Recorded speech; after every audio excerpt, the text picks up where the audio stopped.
Greetings and welcome to the Holocron. I'm Darth Loquitur. This is one of my 2024 starting guides for the Star Wars Galaxy of Heroes mobile game.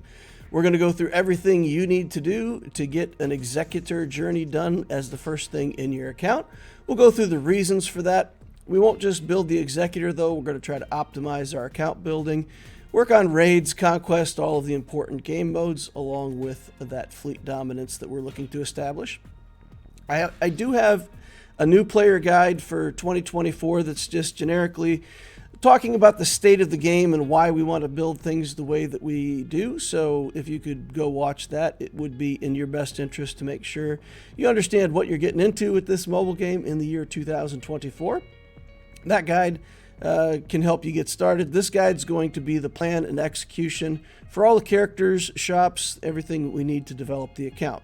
As always, here at the start, I'm going to say this is a guideline. This is intended to be, an outline of everything you need. But if you think you have a better idea or want to do something a little different, that's fine. That's just a guide. It's not the only best way to play the game. So, you can do a little bit of your own thing and still be successful. So just to start out, the commitment and skill is moderate. This path is manageable for any skill level, but you do kind of have to be a little bit of a competitive gamer and want to do well to get all the shop purchases and everything that we're going to talk about on the timeline that we're talking. If you're a more casual player, it may take you a little longer to meet these milestones. If you're a competitive player and you do optimize everything in the account, you should be able to hit the milestones more quickly. So it's a guideline based on what I believe the average player can do. So if you watch the player guides to understand the strategy, the terms, the block building theory, all of that stuff, that's fine. This starting guide is good for free-to-play, but really it's meant for a hyperdrive bundle. We're going to start this out as if people purchase the hyperdrive bundle. In today's current status of the game, it's really hard to play completely free to play. They are doing light speed bundles in the game. We'll talk about that more here in a minute. This build is going to establish moderate income for events. It's a focus on a self-snowballing strategy. So basically, if you do some certain things very early on in the game, it will help you build your account, get more crystals. That crystals will help you get more refreshes. That'll help you build more characters. And once you get ahead, you keep getting further ahead of other accounts built in a similar time frame. So that's the snowball that we're trying to create. It's kind of a self-building status with the account.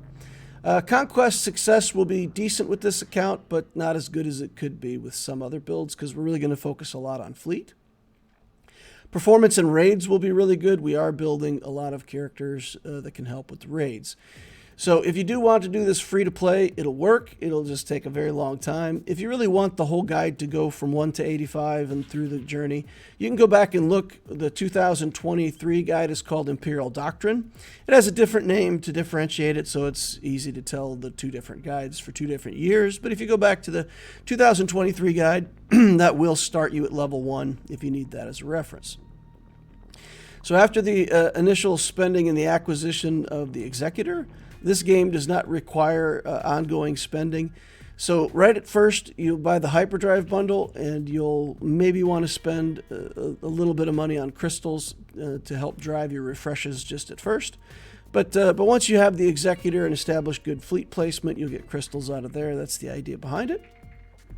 They do have these light speed bundles in the game now that they're a catch-up mechanic. They allow you to buy fully relic characters, and so far those bundles have been at a very low cost compared to the value of the characters that you get, so those should be tempting for almost anybody starting the game after this Holocron's created. The focus on Fleet Arena crystals, we're going to dominate Fleet Arena from the time we start the game. We're going to work on that as soon as we buy the hyperdrive bundle and all the way through. Oh, I left profundity in there, but that's through the Executor. So all the way through the Executor build, hyperdrive fleets should easily stay ahead of free-to-play accounts. Light speed bundles, if they're introduced and have ships, those will quickly overtake anybody who only has a hyperdrive account. So we're going to balance that. There may be a part in the middle where your fleet will actually fall off, because some players can go in and spend a lot of money in the game and build things that you won't be able to build with beat with anything you can build out of the hyperdrive bundle. So there may be a period where we're working on the Executor and other people kind of leapfrog us with some other fleets. Don't worry about that. It won't be too long before you get the Executor. And as of the making of this Holocron, the Executor fleet can beat anything in the game, up to and including the latest and greatest Leviathan fleet that's available to us. So building this should guarantee fleet placement for a long time to come. Don't try to go too crazy about building something else in between. Just keep the focus and build the Executor fleet. I do have a separate Holocron, the Pride of the Rebellion. It does go through all of the similar details for the Profundity Journey. The Profundity Journey does lend itself better for better success in Conquest early on, and it builds toward Leia as a first galactic legend. This journey is more toward Jabba the Hutt as a first galactic legend. Less investment. The Profundity Journey does require a Relic 9. This requires 2 Relic 8s, but all that material you can get out of the game without having to spend any hard currency. So if that's an advantage for you where you only want to buy the hyperdrive bundle, then this may be a better fit for you. Jedi Knight Luke is required for the Jabba journey, so from the time you start, if you're working on this, and Jabba the Hutt is the next logical thing to do, then do consider any light speed bundles that have any Jedi Knight Luke characters in them to be very desirable, as it's going to potentially make it easier for your next journey. All right, so what we're going to go through, we're going to talk about the initial fleet, the optimized teams, the journey layout, shop use, Zetas, GAC, Conquest, all that stuff. We're going to go through a little bit of the why and how and some of the characters and teams. We're going to go through some of the event overviews so you know what to expect, and then we're going to talk about options and next steps for the account. Upon purchasing the hyperdrive bundle, we're going to set up our initial fleet as the Imperial TIE Fighter, 5s in the Umbran Starfighter, and Biggs. We're going to reinforce with the Vulture Droid and Slave 1, and we're going to be building into Hound's Tooth and Xanadu Blood. And this arrangement of ships will change. As you develop the ships, you're going to bring the stronger ships into your starting lineup. And this is the fleet that we're going to try to hold placement with until we can get the Executor finished. 5s is special, and the TIE basic ability both do target lock. When you do target lock, Biggs recovers protection and gains taunt. So the gimmick here, 5s is a very fast ship, so you can do the special on that right away, get a target lock out, has Biggs get taunt up. The enemy fleet will attack Biggs. Then again, every skill that you use that gets a target lock is going to help Biggs recover protection. Keep that taunt up, and basically you use that to defeat a lot of the early fleets.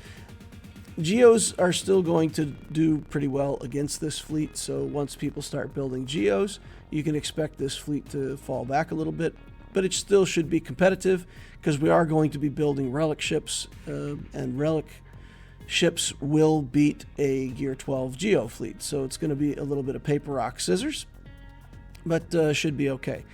We're going to max the missile on Vulture Droid. Other people that build or buy Hound's Tooth early on, that ship is very hard to deal with. The Discord missile on the Vulture Droid puts buff immunity onto the Hound's Tooth, and that allows you to kill the Hound's Tooth pretty quickly, so that's a key part of this build. And then Slave 1, we're going to build up Boba Fett as the second relic in this account, so that's going to replace 5s in the starting lineup.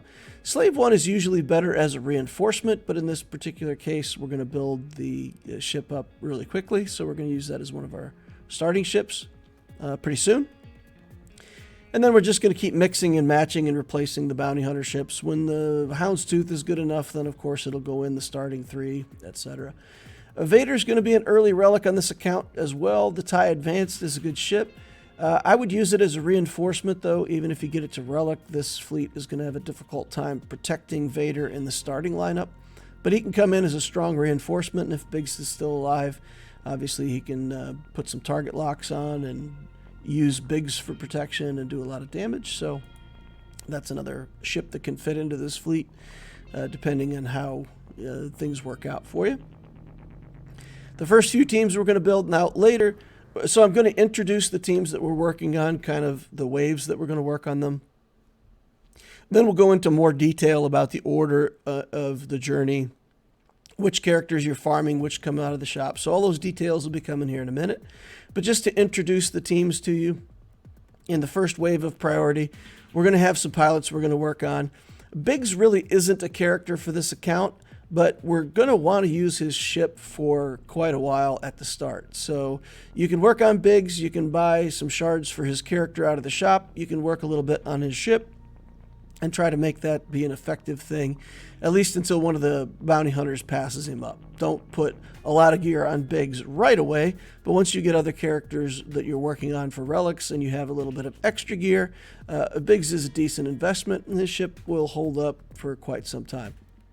Tarkin, of course, will be the pilot for the admiral for our capital ship, the Executrix, for quite some time, so we're going to build him up. TIE Fighter pilot's going to be our first relic. Boba Fett's going to be our second relic, so those are characters we're going to work on. Fives, we're not going to put too much effort in at first, but for efficient players who find that they don't have any problem managing the journey, Fives is another character that we can invest in early on with some gear, and we won't regret that at all. We got Bounty Hunter pilots, and the Bosch, the Bosk, the IG-88, Boba Fett, and Cad Bane. We're going to want all of those as pilots for our fleet. Grief Karga isn't part of the journey as such, but we need him in order to unlock Beskar Mando, who we need to unlock the Razor Crest that is part of this journey. So if we go all the way down to the fact that we are going to need Grief Karga at 7 stars, then it makes sense to start working on him pretty early on. We're also going to build Imperial Troopers. Admiral Piet will be the admiral for the Executor, so we need him at high relics, and we want troopers anyway, so we're going to build this trooper team. The 5th trooper is always negotiable. If you have the capacity to farm Dark Trooper or Range Trooper, that's very good. Stormtrooper just comes out of the shop, so you can buy him up to 7 stars for currency, so that's the placeholder that we're going to use. If you got a trooper that you like better, feel free to do your thing, but this is the easiest team to build starting out. We're going to work on Tarkin, Ty, Boba. Less effort on Biggs and Fives, but again, if we got spare gear, we can work on them. The bounty hunters are needed for the journey. We'll also get Chewbacca as a journey with the bounty hunters, and Han's Millennium Falcon with the ships that we get from the journey. The troopers are going to get gear, and basically when you're relicing a character, you want to focus on that character first and be putting a lot of your efforts toward building the gear 12 into a gear 13 so you can put relic levels in the character. But the very next thing that you should be working on behind your relic journey is these troopers. They should get a lot of gear. Build this trooper team up well. Again, you got to take Piet to relic 8 anyway, so get these troopers going and make them a force to be reckoned with in your early game. The second wave of teams, we're going to work on all of the requirements that are needed to unlock Beskar Armor Mandalorian, and we're going to do some smugglers. We need these smugglers to 6 stars to do smugglers runs, so we're going to plan out grabbing these guys up to 6 stars. We're going to get the team to unlock Commander Luke Skywalker. This is mostly shop characters. R2, of course, comes out of an event, but we'll have lots of Empire characters, so it won't be a problem getting R2. So we'll build those characters to unlock the CLS, and then we'll also work on the other requirements, just to put them in the second wave to acknowledge. We do have to build Vader, Dengar.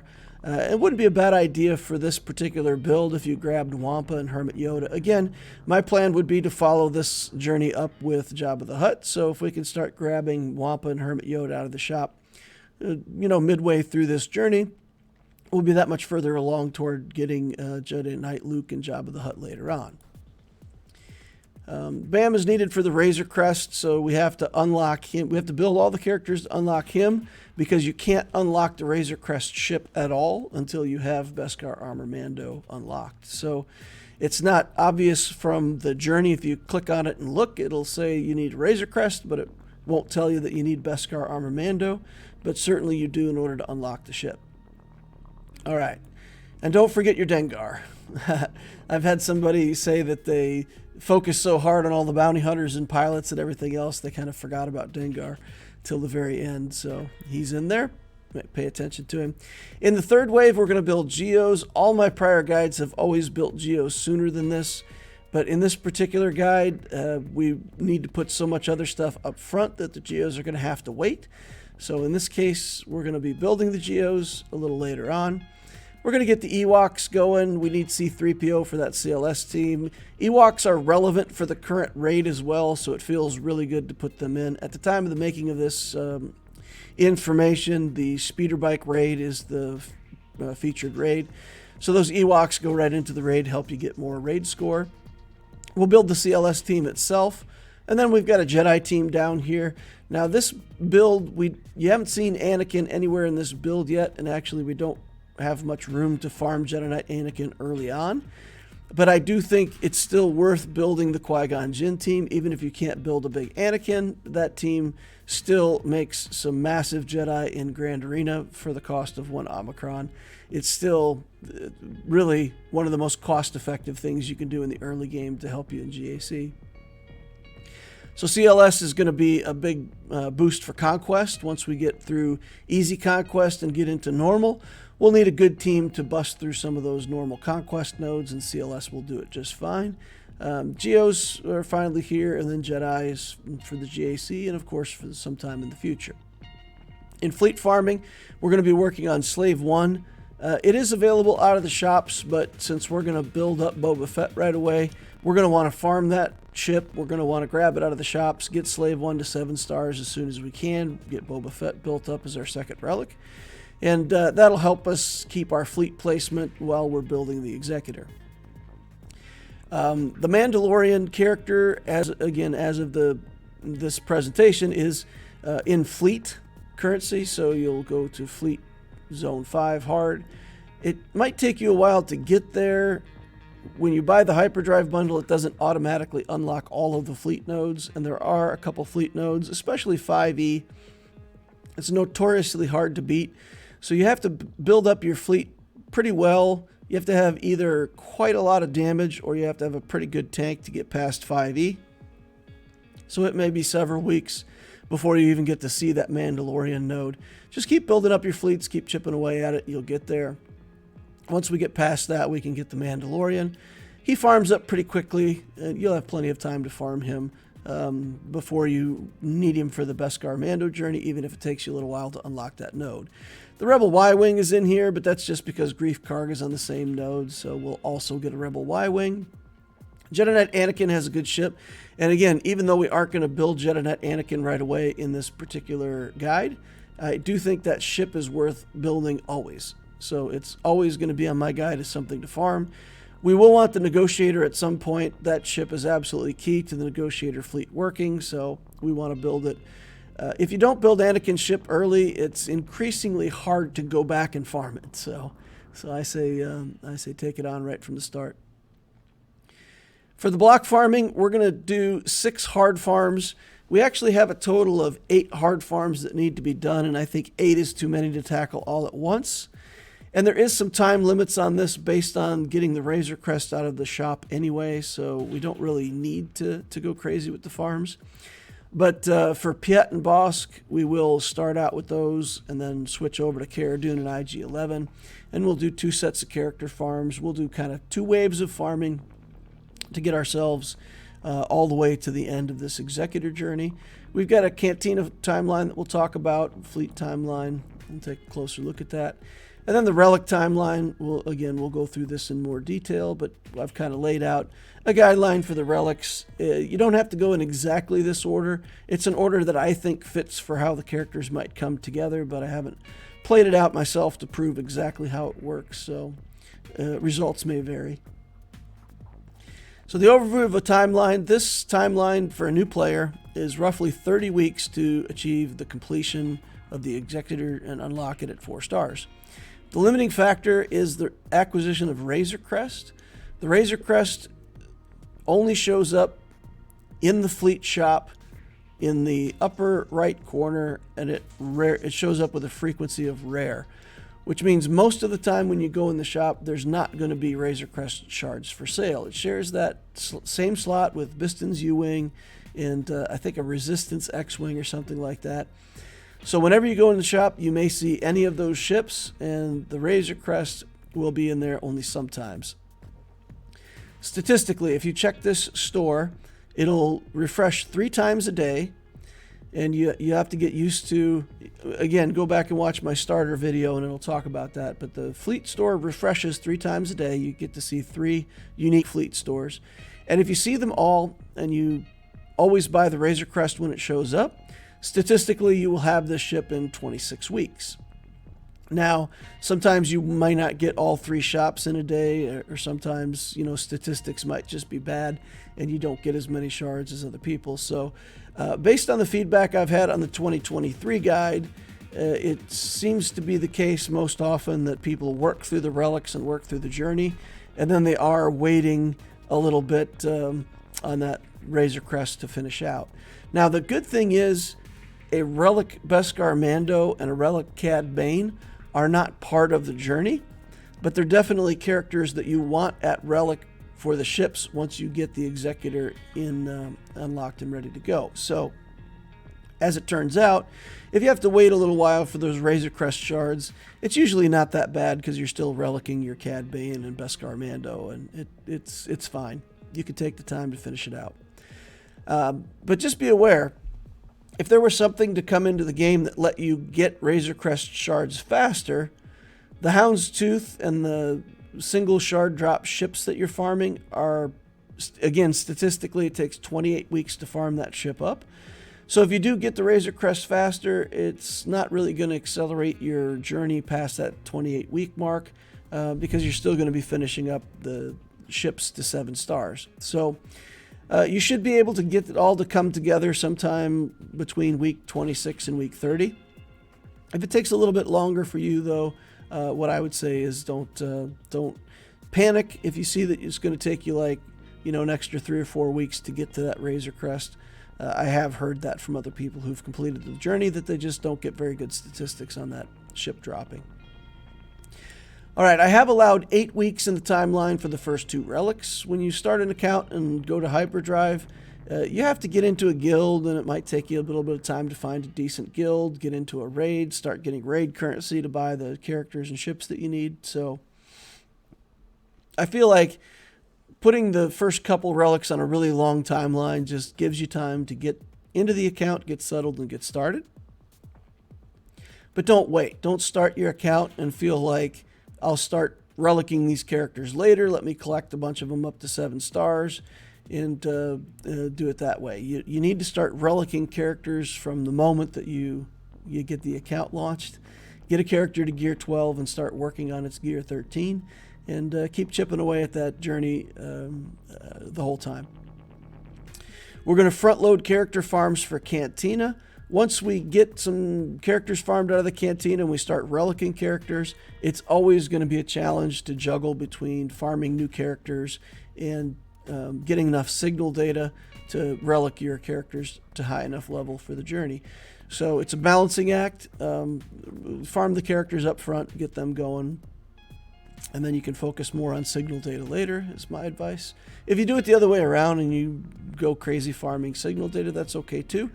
Just don't skip around in Cantina and farm a couple characters up to 4 and spend resources on things that aren't the journey. Because Cantina, if you can't get refreshes and you can't get enough Cantina energy, then it slows everything down. You won't get the relic levels you need for the journey, and again, it'll take a longer time.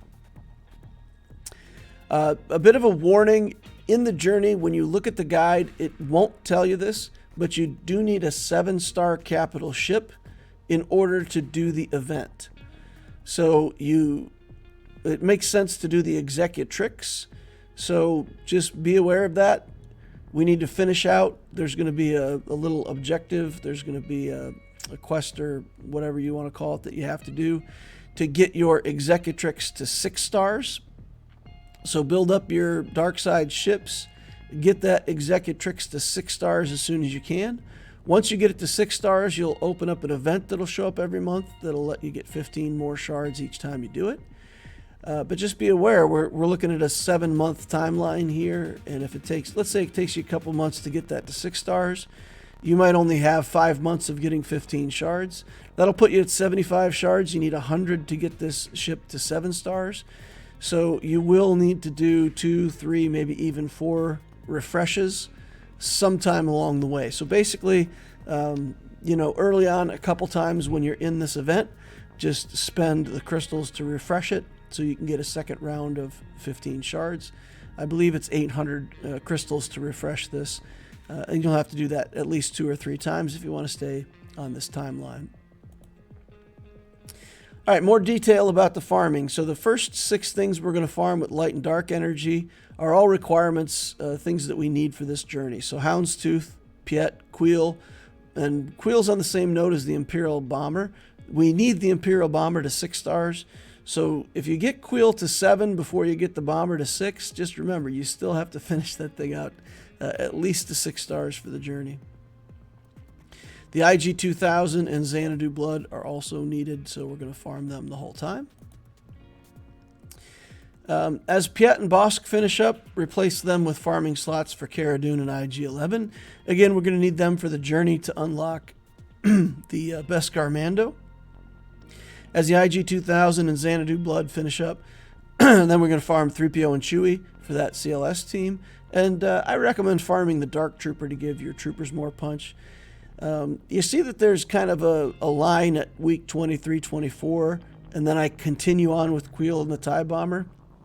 I really believe once we've got that TIE Bomber started, we might as well finish it all the way out to 7 stars. So in this particular guide, I'm going to recommend continuing on that Queel node all the way to 7 stars on the Imperial TIE Bomber. Jedi Knight Anakin is another option, so instead of Dark Trooper, we could put Jedi Knight Anakin down there. If you've put the Omicron on Qui-Gon Jinn and want to build up Anakin sooner, that's just fine. We can start farming him then. Otherwise, Anakin would be one of the characters that we would start when one of the other, like Houndstooth, finishes up or something like that. In Fleet, we're going to work on Jedi Knight Anakin, Slave 1, and that Fleet node with Greef Karga and the Rebel Y-Wing. Of course, if they move Greef Karga off that node at some point in the future, for example, then you're going to have to go farm him wherever he is. And the Rebel Y-Wing is, of course, not needed. I show the Mandalorian indented a little bit here, again, because it might take you some time to get to him. And some players may not find that they get to it even within that 4-week window. So, yeah, you got to get through those fleet nodes, and you got to build a big enough fleet to get there. In Cantina farming, we're going to start out with the TIE Fighter pilot, follow it up with Moff Gideon, Hondo, Dash Rendar. Due to the Smuggler's Run and the C-3PO event, we do want to pull those forward a little bit if we can qualify for Smuggler's Run and get C-3PO sooner. Again, those Ewoks are going to be useful for the raid, so we're trying to pull that stuff forward so that we have more raid participation. So the Geos come a bit later. Okay, so the timelines here, you'll see some pretty big gaps with Chief Chirpa, for example, having 4 weeks and the Geos having like 10 weeks to farm. And that's simply because you will be farming signal data the whole time for your relic characters.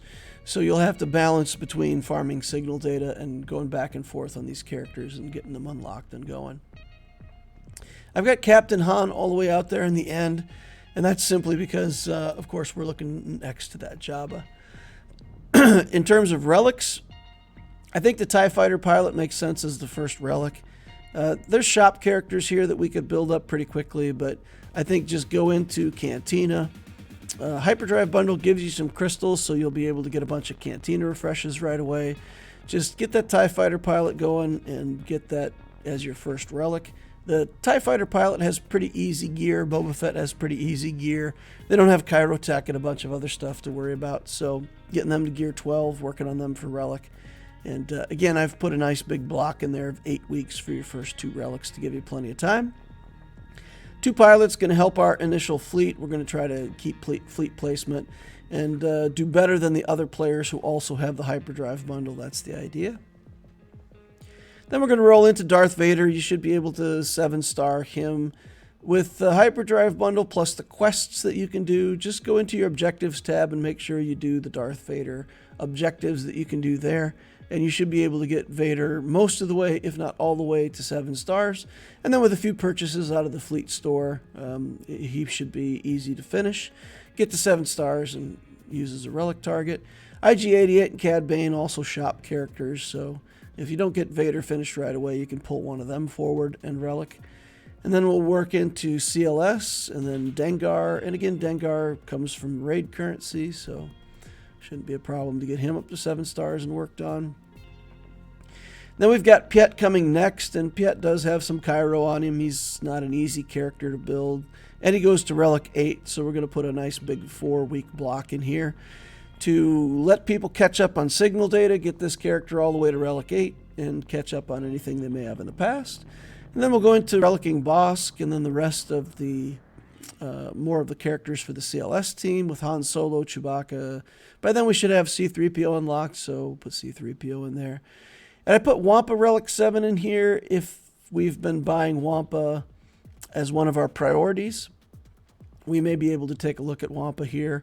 The characters that are in black aren't part of the journey. It's just kind of a recommendation of something that you can throw in if you get ahead of the curve. So Wampa here is just sort of a placeholder. If you can build him, great. If you can't, that's fine too. I mean, we'll work on him at some point in the future. By then we should get Beskar Mando. And again, the reason this is set the way it is because we may not get Beskar Mando unlocked and geared up until a little bit later. That's why I put that spacer in there. So we expect the Beskar Mando sometime around week 33, and then the Chewpio we finish up around week 35. Now this does show that the Beskar Mando is being relicked after we've already qualified for the Executor journey. So it may or may not be the case that you can succeed in that Executor journey without the Relic Mando. That ship is an important part of the fleet, and I think it's probably pretty hard to do the event until you get Beskar Mando relicked. But okay, you have to get him unlocked, 7-star, get all of his gear up to 12, and get him relicked. So if you can get him sooner than this, obviously we're going to pull that forward and get him sooner and make sure we have him for the journey. Okay. A note on Boba and Piet. There's 2 characters at Relic 8. If you don't join a guild that's doing the featured raid, the current raid, you won't get these Mark III raid tokens. Mark III raid tokens are how you're going to buy arrow magnifiers. You need those arrow magnifiers, of course, for the Relic 8s. So it's important that you get into a good guild early. If you don't, you may end up making purchases of these. They are available from the weekly shipments for $12.50 for 5. But you have to buy, I think, 40 of them in total, and that would be a lot of crystals that you don't want to have to spend. So do try to get into a guild that's doing the current raid. If they're getting at least box 2 or 3, it's already fine. You know, a starter guild should be able to do box 3 pretty easily. If they're getting even $500,000 contribution from, it's 32 million in total among a 50-member guild. So if anybody's getting like close to $1 million, it's not hard at all to get that 3rd box. So look to that as your target for early game. You know, get a good guild that's doing this raid to make it easy on yourself. Okay, the importance of early refreshes. Right at the start of the game, we've got this snowball effect, right? If we get ahead in fleet, we'll stay ahead. We'll earn more crystals out of fleet. That'll help us get more refreshes to help us build our account. If we fall behind, that's going to make everything worse. So to make this all work, we have to get at least 2 refreshes on light and dark energy to do all 6 of those farms. We really need to try to get 3 Cantina refreshes every day as often as we can. Hyperdrive bundle gives you some crystals. It'll help you get started with that. We want at least 2 refreshes a day on mods, and more if we can get it, and then at least 2 on fleet currency. That makes it 600 crystals a day to make the pace that we want to keep. Without fleet placement, maintaining 600 crystals a day is going to be hard, and it may take money to support to stay on track, or you may just take more time. With top 5 placement in Arena, You get somewhere between 300 and 400 crystals, depending on where in the top 5 you score. So we'll just say third place is 350 crystals. That's a big deal. That goes a long way toward making your 600 crystals. And then with the quests that you get every day and everything else, you should be close to that 600. And in the first 6 months of play, we really want to try to get fleet placement. What I would say is if you focus on the fleet that we talked about earlier, you relic these characters quickly, get those ships into your fleet, you should be able to maintain good placement, beat out the other Hyperdrive Bundle players. But if somebody does spend a lot of money and just go crazy for a big fleet up front, there's not much you can do about that. Just suffice to say, around that 28-week mark, you'll get your Executor, you'll pass them up, you'll never look back. Don't worry if 15 players are building big fleets. All you have to do is be able to beat them. Most fleet shards will organize, so if you're one of the top people, you'll probably get an in-game invite to a Discord server, and they'll coordinate payout times. And as long as you have a payout time that's not the same as everybody else's payout time, nobody should fight with you getting in your top 5 scores. And yeah, remember, 24 people can be number 1, so there's 24 hours in a day. And in every one of those payout slots, somebody different could be number 1. So it's 100 people in top 5 if you organize the fleet shard and let people win. So it's something that I hope most fleet shards will do. To set up your farming right away in the game, buy the Hyperdrive Bundle. You can set it up like this. Light side farms with Jango Fett, 8th Brother, Droideka, Admiral Piet. 8th Brother and Droideka are simply the same nodes that you would farm IG-2000 and Cad Bane's Xanadu Blood. So this allows you to set up characters in the tabs and farm your ships just by clicking on the characters and farming those nodes. I find that's a lot easier to manage than running around to all different areas trying to figure out which ships and characters to farm. On the dark side, you need Queel and Bosk. And again, Queel's the same node as that Imperial TIE Bomber, so that's convenient. In terms of fleet, if you want to set up your fleet in the character tabs, you can do that as well. You would go to Jedi Knight Anakin, and then in the bottom right-hand corner, you'll see his ship, and you can just click his ship and go farm it. Same thing with Greef Karga. You farm the character for Greef Karga. Mandalorian, you click on the character, and then Boba Fett, you would click on his ship and go farm it on a fleet. So you can also do a Cantina tab, put that TIE Pilot, Moff Gideon, and then Dash Rendar, Hondo, and Carth Onasi. I did put Carth Onasi into the Cantina farm as optional. With the Executor, when you're lower stars and you're trying to beat higher star Executors, sometimes it's nice to have the Ebon Hawk as a reinforcement. So farming Carth Onasi and the Ebon Hawk at some point along this journey just to have the ship available as a reinforcement isn't a bad thing to do. So I put him in there. You can farm him or not, take it or leave it. With a 4 and 5 star Executor, I had no problem beating other Executors up to and including 7 stars without the Ebon Hawk as a reinforcement. So if you time the fleet correctly, you can do that. Shop management. So spending shop currency is important. I strongly advise a banking method. So what we're going to do is we're going to build up a bank of currency in each one of these shops, and we're going to sit on it so that whenever the rare things show up, we will always have the currency to buy the rare things in the shop. The first shop is shipments. We're going to buy the 4 things that you can buy for credit cost. Always make those purchases. That gear can be crunched up for relic making materials later, so those purchases won't go to waste. Just buy them for credits every time you see them. Weekly shipments, we're not going to buy anything out of there unless we need droid brains for the profundity or something like that. We're not building profundity, so we shouldn't need anything out of that weekly shipments.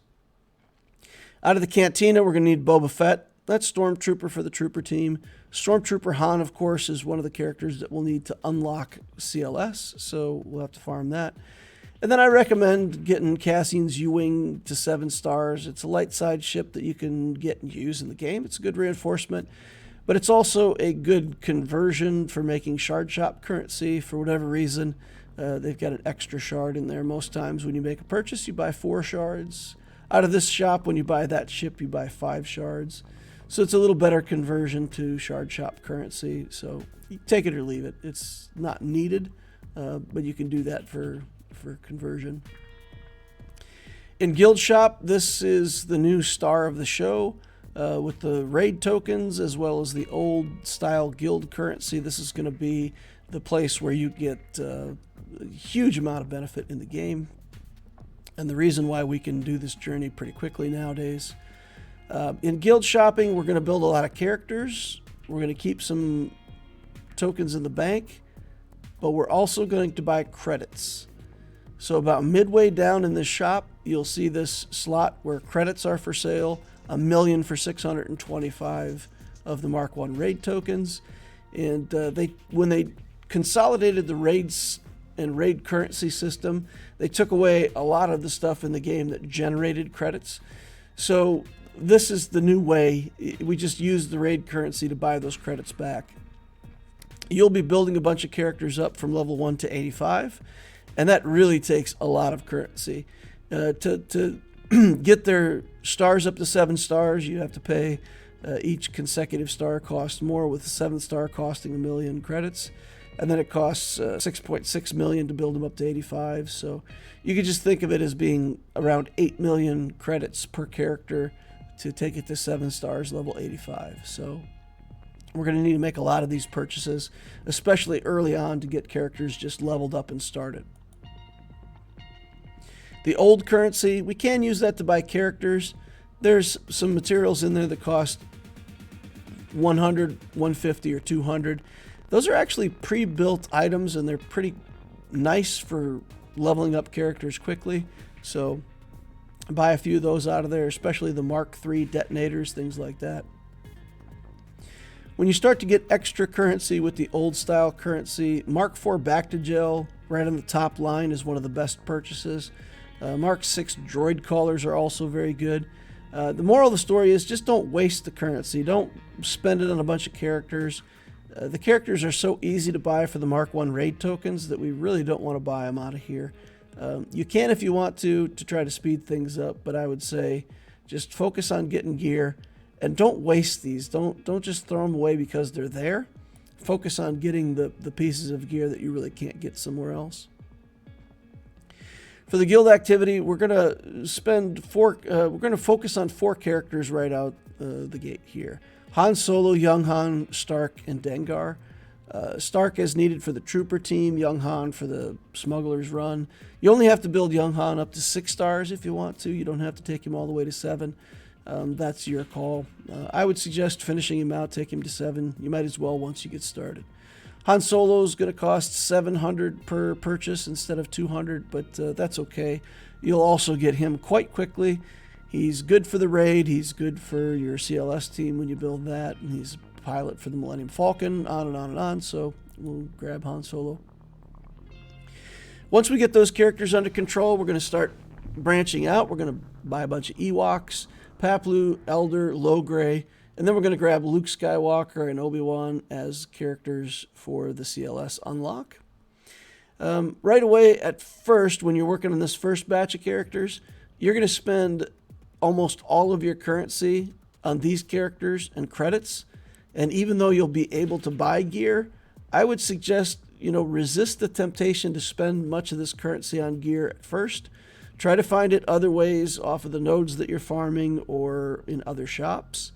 Eventually, we're going to buy a lot of gear out of here, but right at first, we really want to focus on buying these characters and getting money, getting credits out of the shop. Especially for your first 3 relics, though, the TIE Pilot, the Boba Fett, and the Vader, you can buy gear if you need to.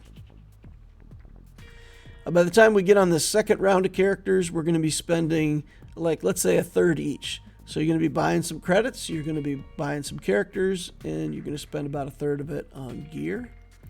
And then in the last phase, we're going to get Sunfac, and we're going to start working on General Kenobi out of here. And by this time, you're spending most of your stuff on gear. So we'll say 1/5 for credits, 1/5 for characters, and 3/5 of it on gear, something like that. All right, so the Mark II raid tokens, we're going to be used to buy the gold parts, the ones that cost 1,005 or 855 for 15. There's two separate sections. One section you can buy 5, and the costs are $285 and $355. As long as you're buying things that cost that amount, you know you're making the most efficient purchases. You could purchase other stuff for the same tokens, but that's your most efficient purchase and the best things to buy out of the shop. Also for this build, Wampa goes for the Mark II raid currency. So once you start getting your relic cycles going, you can take a look at maybe spending some of that on Wampa.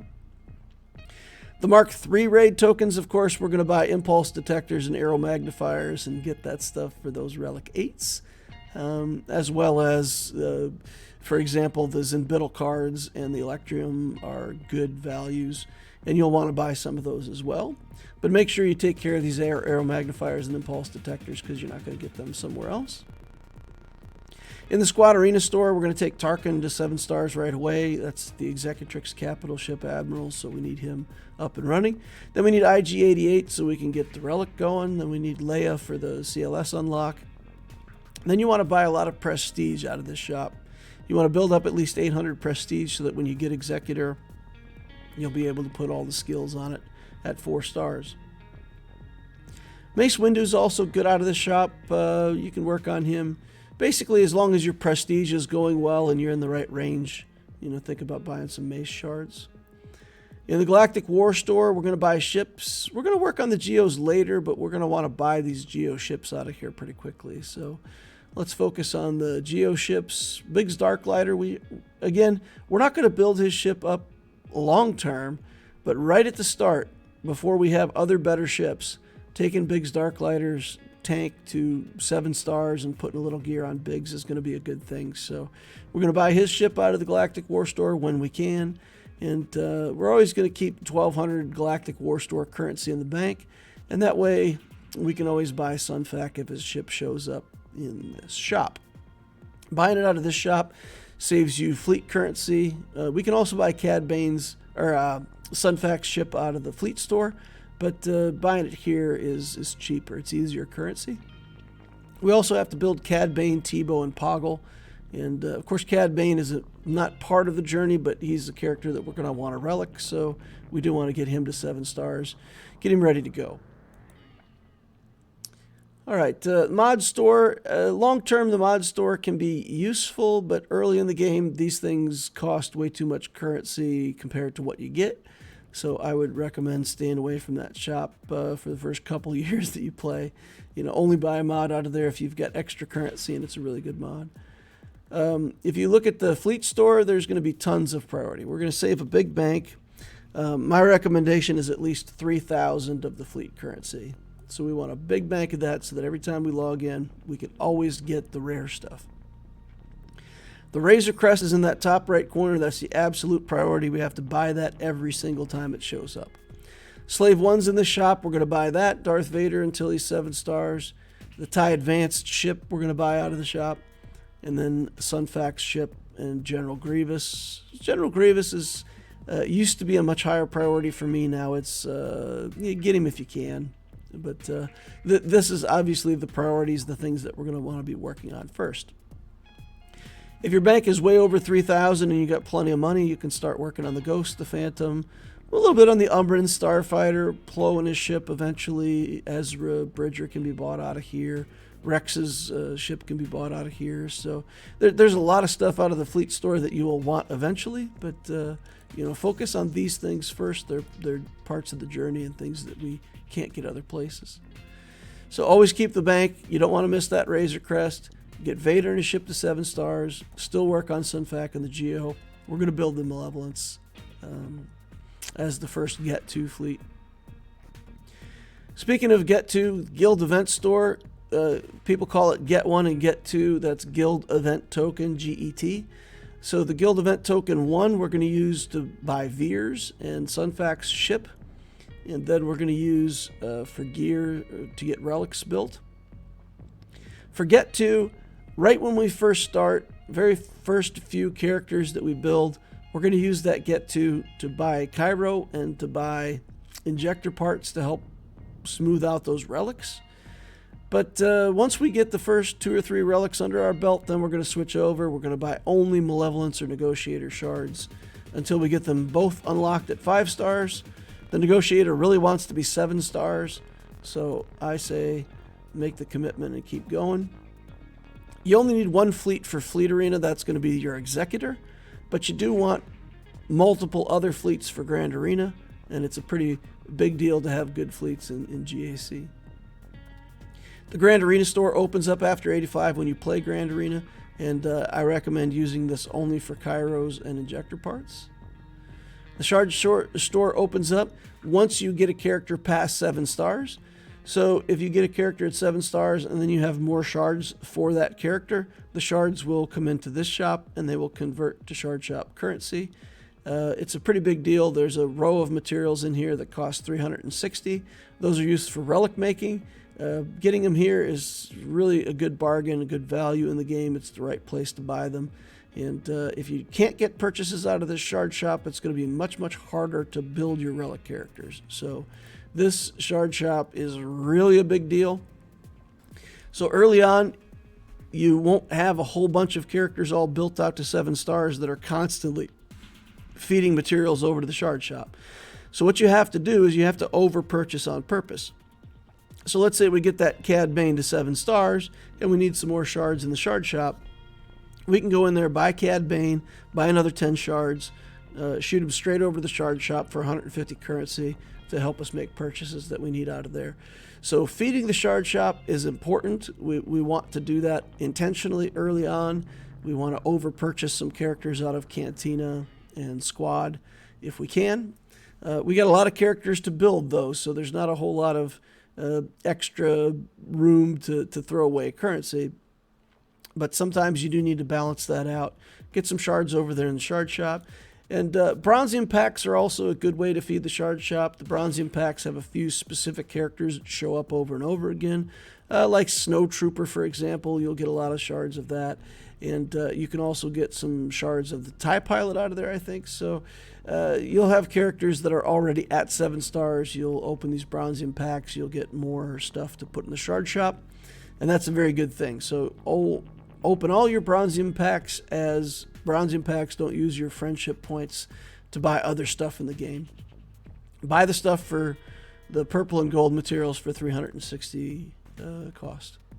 Focus on those 360 cost purchases. There's going to be a lot of other stuff in the shop, but most the other stuff in the shop you can also buy with that Mark 1 raid token, so it's not a good deal, right? You want to focus on the stuff that you can't get out of the shop for the raid tokens. So focus on that relic gear. All right, the Conquest store. I typically don't buy anything out of the Conquest store. I wait till Conquest is up and running, and then I buy materials from the scavengers. They can sell you signal, data, injector parts, and other pieces for Gear 13, taking characters to relic. So that's what I do. I buy from the scavengers in Conquest itself rather than the shop. So to summarize the use of shops, we want to prioritize shops to get the characters for the journey first. We're going to get journey characters and account stabilization. Then we're going to use the available currency to feed the shard shop. And then ideally, you take a look ahead, you know what your next journey is, and you can start building up character shards for your next journey. Talk a little bit about the store. Not the shops, but this time the store where you can spend real money. Do spend the Bronzium cards. Friendship points go to Bronzium cards. Do buy the Hyperdrive bundle. And then if you're going to spend extra money in the game, I really suggest, wait for an appropriate light speed bundle to come out that you like, or just buy crystals to help drive your refreshes, especially Cantina refreshes. Don't buy the Chromium data cards or credits for crystals. These are terrible deals. You want to get all that stuff out of the game where you can. Spending crystals over here is just nonsense and wastes your crystals and waste your time. If you go to the online store, you can just type in your browser, or just search for the Swgoh online store. It'll ask you to link your account. It's not too big of a deal. You tell it what your email is. It'll give you a code. And then you can go in there and get a free chest. That free chest will give you some character shards. It'll give you purple materials for building up your skills on your characters. So it's it's a pretty good deal getting over into the store. So you can't get it out of the game store. You can get it out of the online store. It benefits EA if you make your purchases from the online store. Then they don't have to pay the upcharge to the let's say the people who are hosting the game. So it's better for them. So they want to draw you in and put you in the game store every day by giving you free stuff. So take it. You know, it's more free stuff that that you can have and that other players might not have. So puts you ahead. Fleet Material 4 challenges. The Hyperdrive Bundle is going to give you the Fleet Material Challenge 3 that gives you Zeta materials already unlocked. It's a good deal. We do want to get to 4, right? We may have to wait a bit on this one for the Fleet Material 4 challenges for any of the light side stuff, the ones that give you the credits and training droids for ships. But for the dark side stuff, we're on a dark side journey. We're building bounty hunter ships. We're going to get a 6-star Executrix as soon as we can, and we're going to be working on ships, so it should be possible to unlock the Material 4 challenge pretty quickly. Talking about Zetas, I still think the best Zetas for an account like this are Piet and Veers. Get that trooper team up and running as quickly as you can. They don't have to be 7 stars and all finished out to work.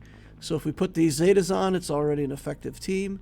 Merciless Massacre on Darth Vader is really a big deal. No Escape is also a pretty big deal, but there's a lot of other stuff that you could do in between. So if you want Darth Vader to be one of your main characters for Grand Arena or Conquest, you know, consider also putting the No Escape on to pull characters out of stealth. Fourth Zeta, I'd say Geo Brute Alpha is Queen's Will. That gives you the Geo Brute starting out. It's a pretty good deal. For the 5th Zeta, Qui-Gon Jinn, if we want the Omicron for GAC, that'll be about the timing that you could put a Zeta on him and get the GAC Omicron. And then we're into Commander Luke Skywalker, Chewbacca, Han Solo, things like that. Bosk has a good Zeta on the hunt. It's nice to have. And indeed, if you want to get Chewbacca unlocked to 7 stars, that might be a helpful thing to have. Omicrons, I do suggest Qui-Gon is the first one still. Even if you have complete trash Jedi, the benefit from Qui-Gon's Omicron gives them extra offense based on their speed. So you can have garbage gear and 200 speed, and it gives you 6,000 offense on that character. It's just nonsense how much extra hitting power you get. For nothing for this Omicron. So even with trash tier Jedi, it's still really a huge damage boost, and you can beat some pretty crazy teams with this. So Qui-Gon Omicron's still good. Poggle, really good for territory wars. Wampa, if you're building Wampa, it's really a fantastic Omicron. You can beat General Grievous teams. There's tons of stuff in the game that you can beat with just a solo Wampa. Afterwards, you can look at things like Savage, Mace Windu, Iden Versio if you build her. In Grand Arena, right when you start, there's going to be a mix of fair matchups and people that are really high GP that are somehow, you know, languishing down at low levels because they don't play. So in fair matchups, the trooper team is going to be great. Just try to get one fast trooper. You can take down Geos with that team. You can really do a lot with your troopers. If you have light speed bundles that come through, you can take those characters, and you'll be able to beat most players that didn't use the light speed bundle. And then eventually CLS can either be your core defense that you put to stop their whole offense, or it can be the team that you take on offense to make sure that you punch through pretty much anything that they put on defense. Darth Revan, an early Darth Revan team will stop CLS, but there's not a lot else in the game that can slow down a full Relic CLS team until you get to a Galactic Legend. The team is really versatile. It beats most things. There's a few surprises like Iden Versio will not leave a CLS team happy, and they can be soloed by Savage Opress with the Omicron. So Be careful putting them on defense, but early on they're really a fantastic team for offense. They can take down pretty much your opponent's best team in almost any matchup. So what I suggest when you first start out, put your best fleet on defense, especially if you get the Executor.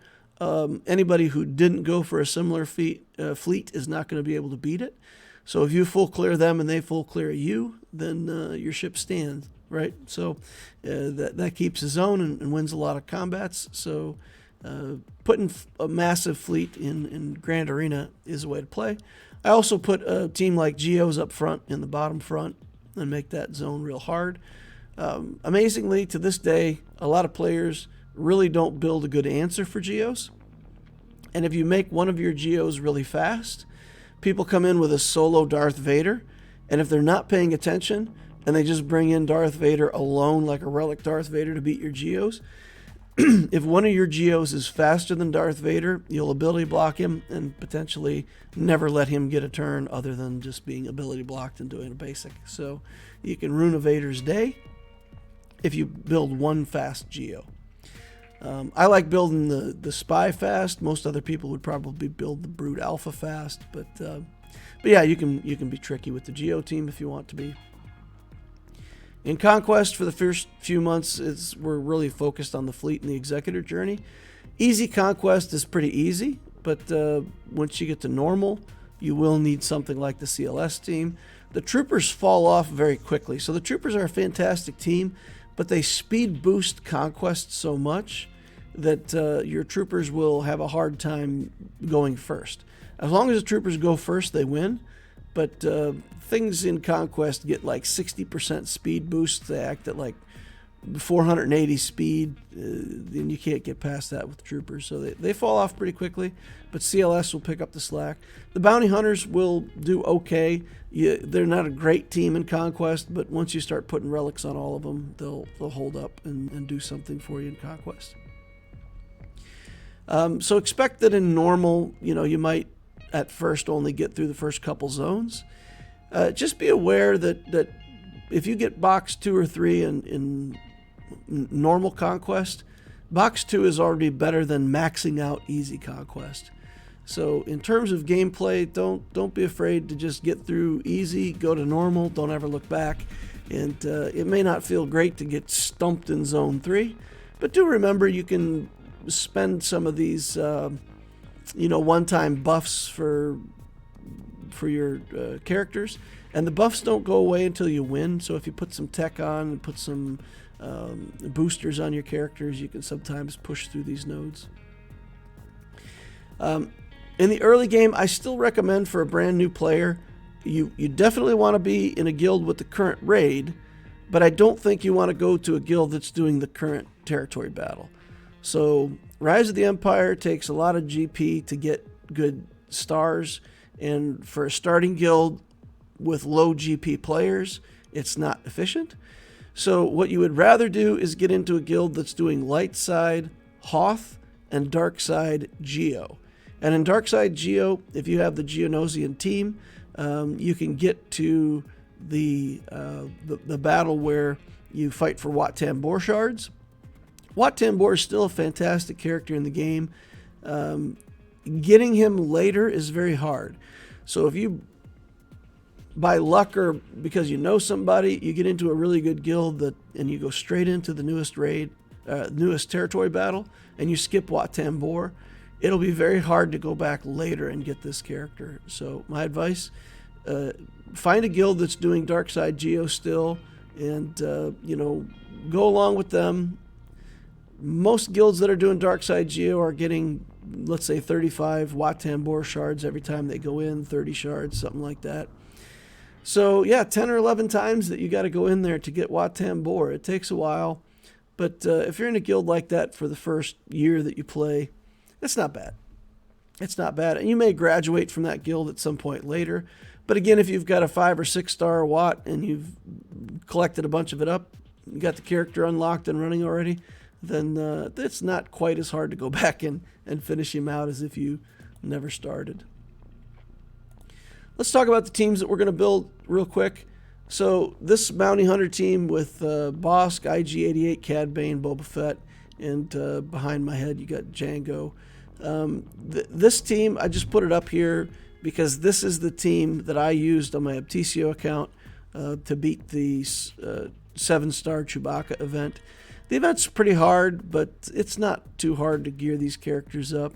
And you're going to gear them all for the Executor journey anyway, so the characters that you're building for the Executor journey are just fine. You don't have to build any special bounty hunters. You'll be able to unlock that event. So, yeah, it's just a matter of time. You'll also get the Millennium Falcon journey. Again, you're building a bunch of bounty hunter ships, so it won't be any problem to get that eventually. And the Millennium Falcon's nice for a reinforcement for a bunch of different fleets. So it's good to have. We're going to build the CLS team, so we'll have the pilots built. So everything comes together with a neat kind of synergy.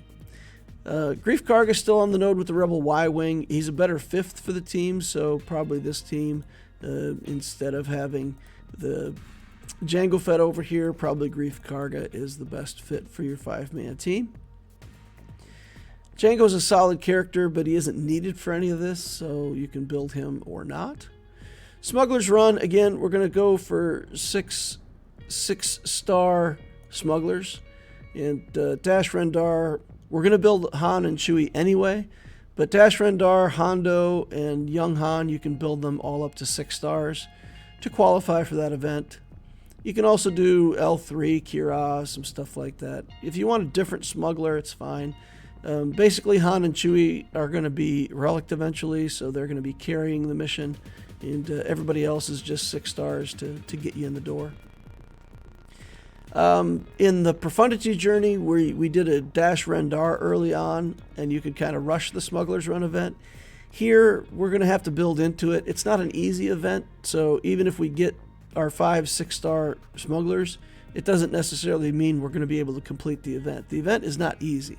It requires some gear on the characters that you put in there, so it'll come along a little later than the Profundity style journey, but we'll get there. Still want to do it.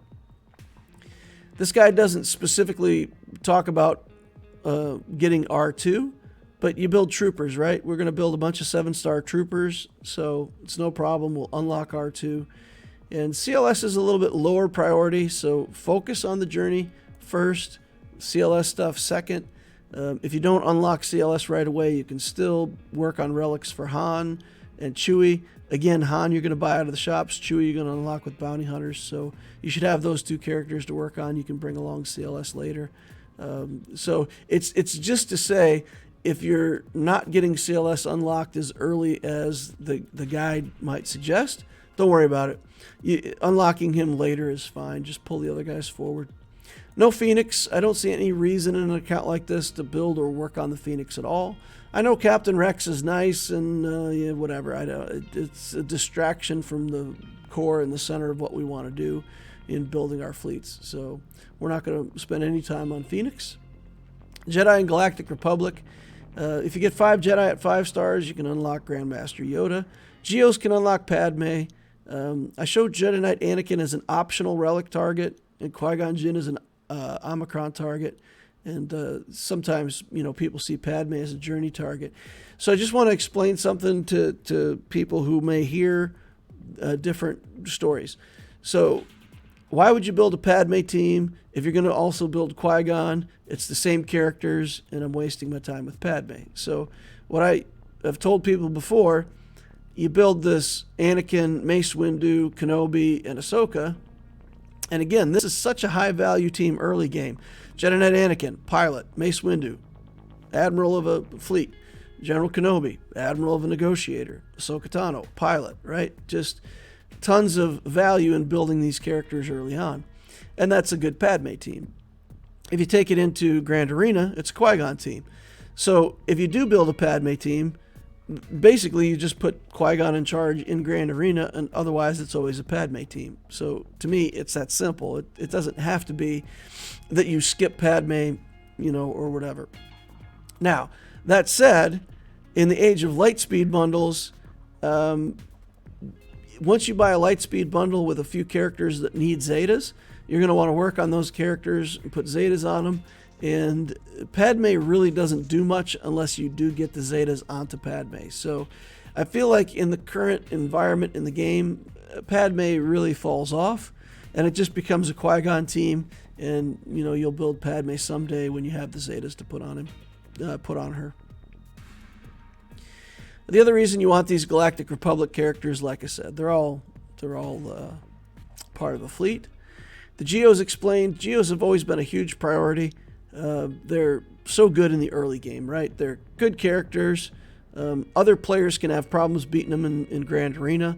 They're good in Conquest for easy mode. They're decent for Conquest in normal mode. They have ships. 3 of the Geos are pilots. So it's really a high density journey to get the Geos. It really packs a lot of power in for one team. However, with all of the competing Cantina stuff right at the start, I do think the Geos have to wait. You don't want to skip them. You do want to build them. You want to get Wat Tambor ready. You want to be in a guild that's getting Wat Tambor shards. The Poggle Omicron is really great. Even really badly geared Geos in territory wars with an Omicron are a menace. It really takes a good team to beat them. So yeah, I mean, if everybody in your guild were to commit to Poggle Omicrons, you could build a zone of just Poggle defenses and your opponents just stop there. It's pretty good. And also, you'll want a Malevolence fleet earlier than you think, and you can do that with just 3 Geos and a Vulture droid. You've already got a Malevolence fleet. Hyena Bomber's nice, but you got to build that from scratch. The Vulture droid you get with the Hyperdrive bundle, so you'll already have that ship at 5 stars.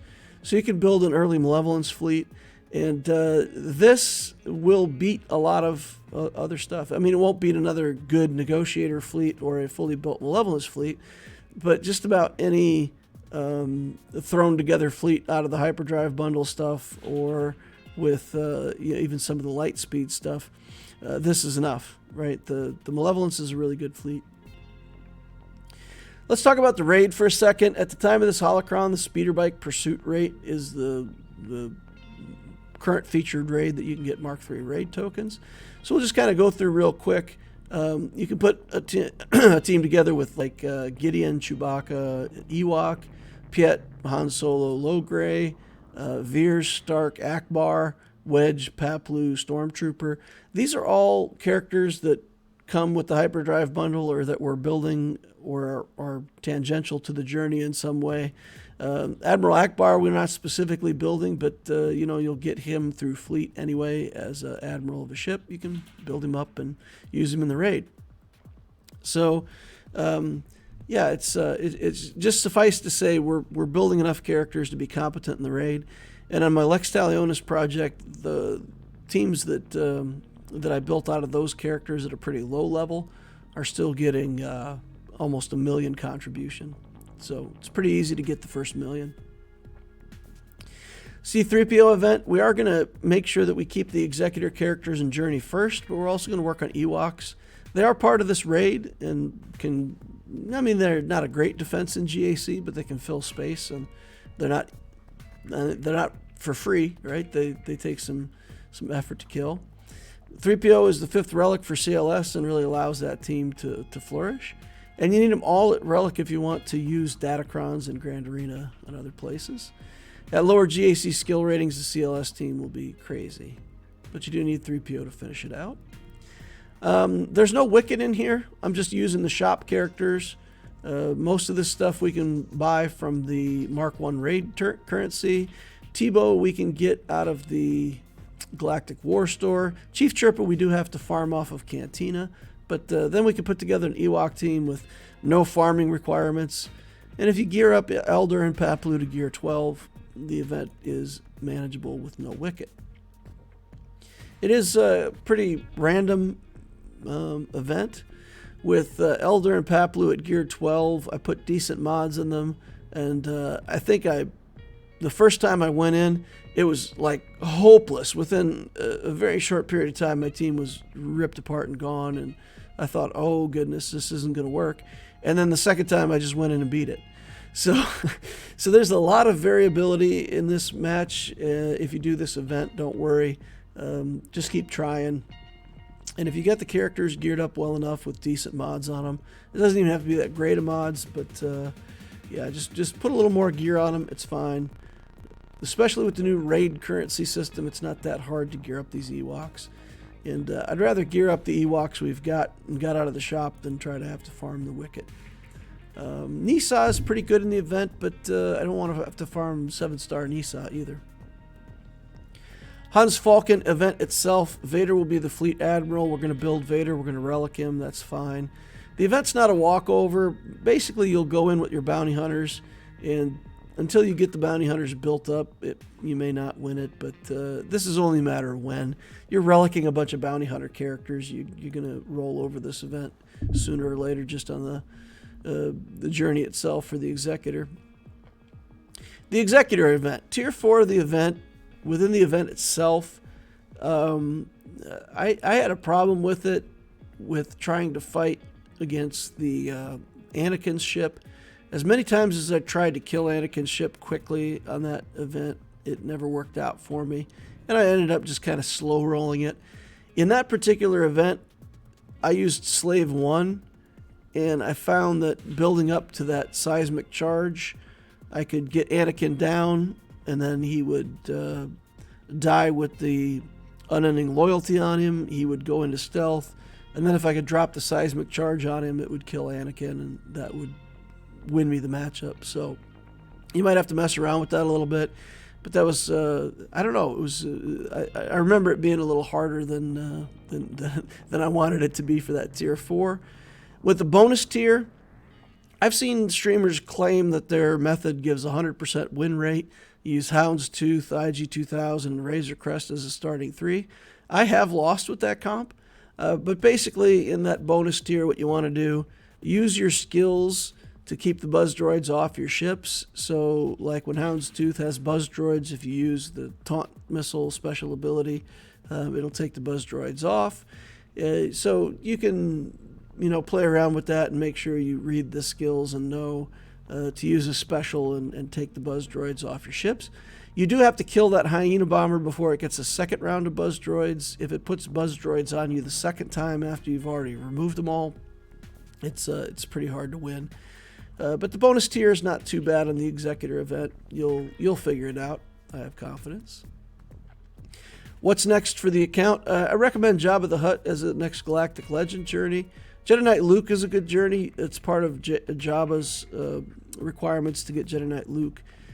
You can build the Jedi Knight Luke team with Jedi Knight Revan. You'll have to build a Revan for that.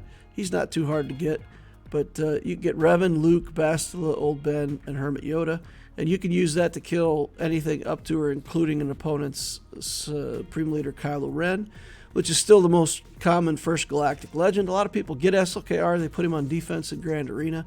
And having a team to just beat that is pretty nice, right? So, and again, Old Ben we've worked on, Hermit Yoda we've built anyway. Bastila is not too hard to get, and it's just the Jedi Knight Revan that you have to build for that. And again, you can get the Luke and then come back later and get the Jedi Knight Revan. Jedi Knight Luke also gets you another assault battle with the Jedi. He can do the assault battle at almost any tier, so it's pretty good stuff. Starkiller Journey, I don't think it's that good for this particular type of account. We have a use for Talon for sure. Mara Jade goes in the Starkiller team itself, but we really don't have a good place to put Dash and Kyle. So half of the journey is sort of not immediately effective, so I don't think Starkiller's great. If you get some extra space and relics, one of the optional relics I put in there is 5s. I built this clone bomb team a long time ago, and still to this day, I think it's one of those teams that you can be very successful with for a long time in the early game. Obviously, when you get later in the game, it doesn't work, but the way you do it, you build up 5s to relic, you put a lot of speed and offense on him. When he gets sacrificed, he gives his health, protection, speed, offense to all of the other clones. So if all of your other clones have bad gear, the likelihood that one of them is going to die pretty quickly is very high.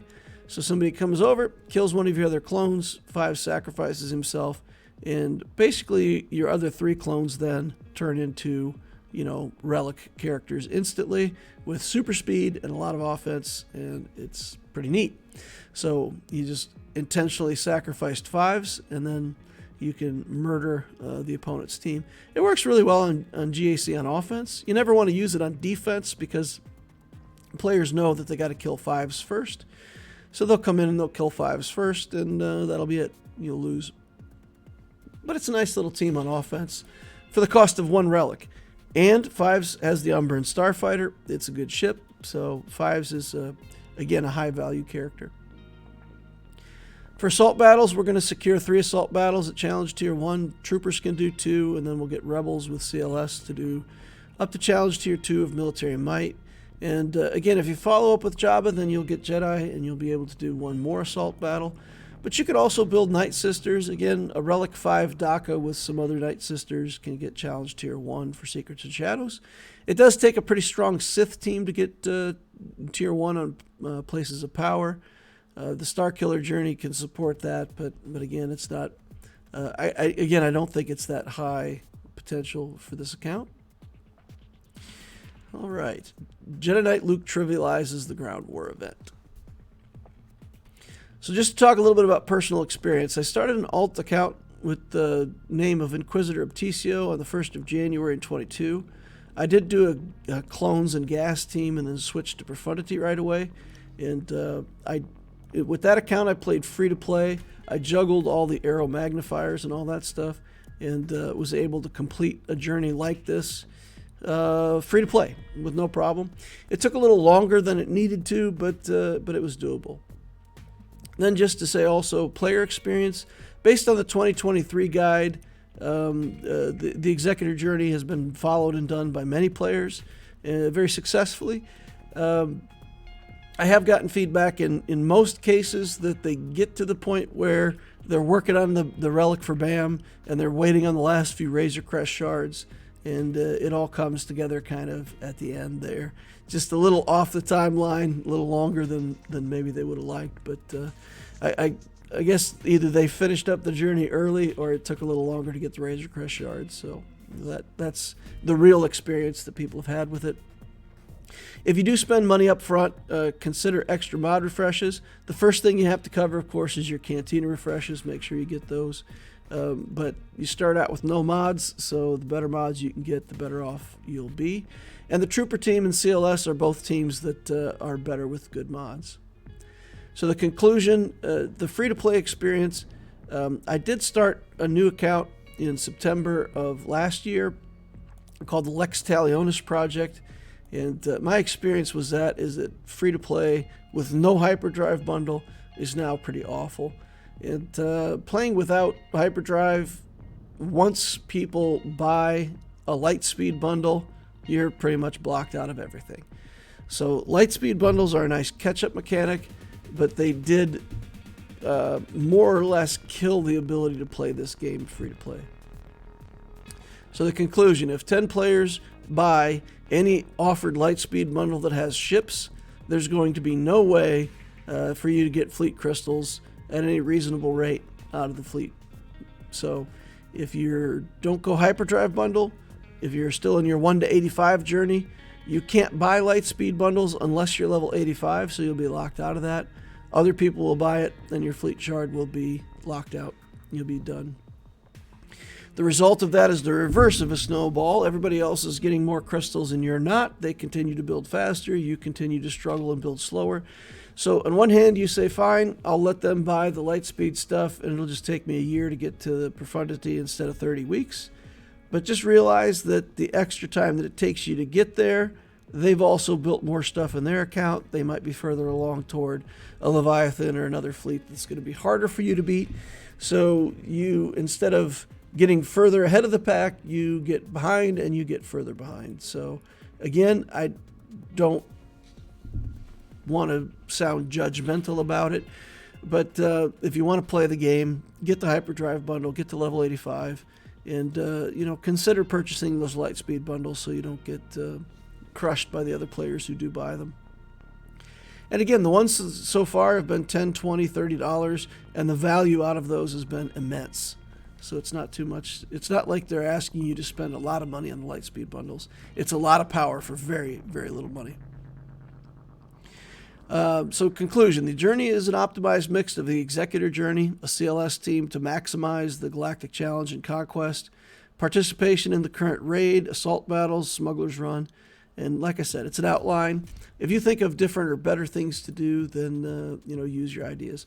Last, we'll go through our little deal just like we did with the other guides.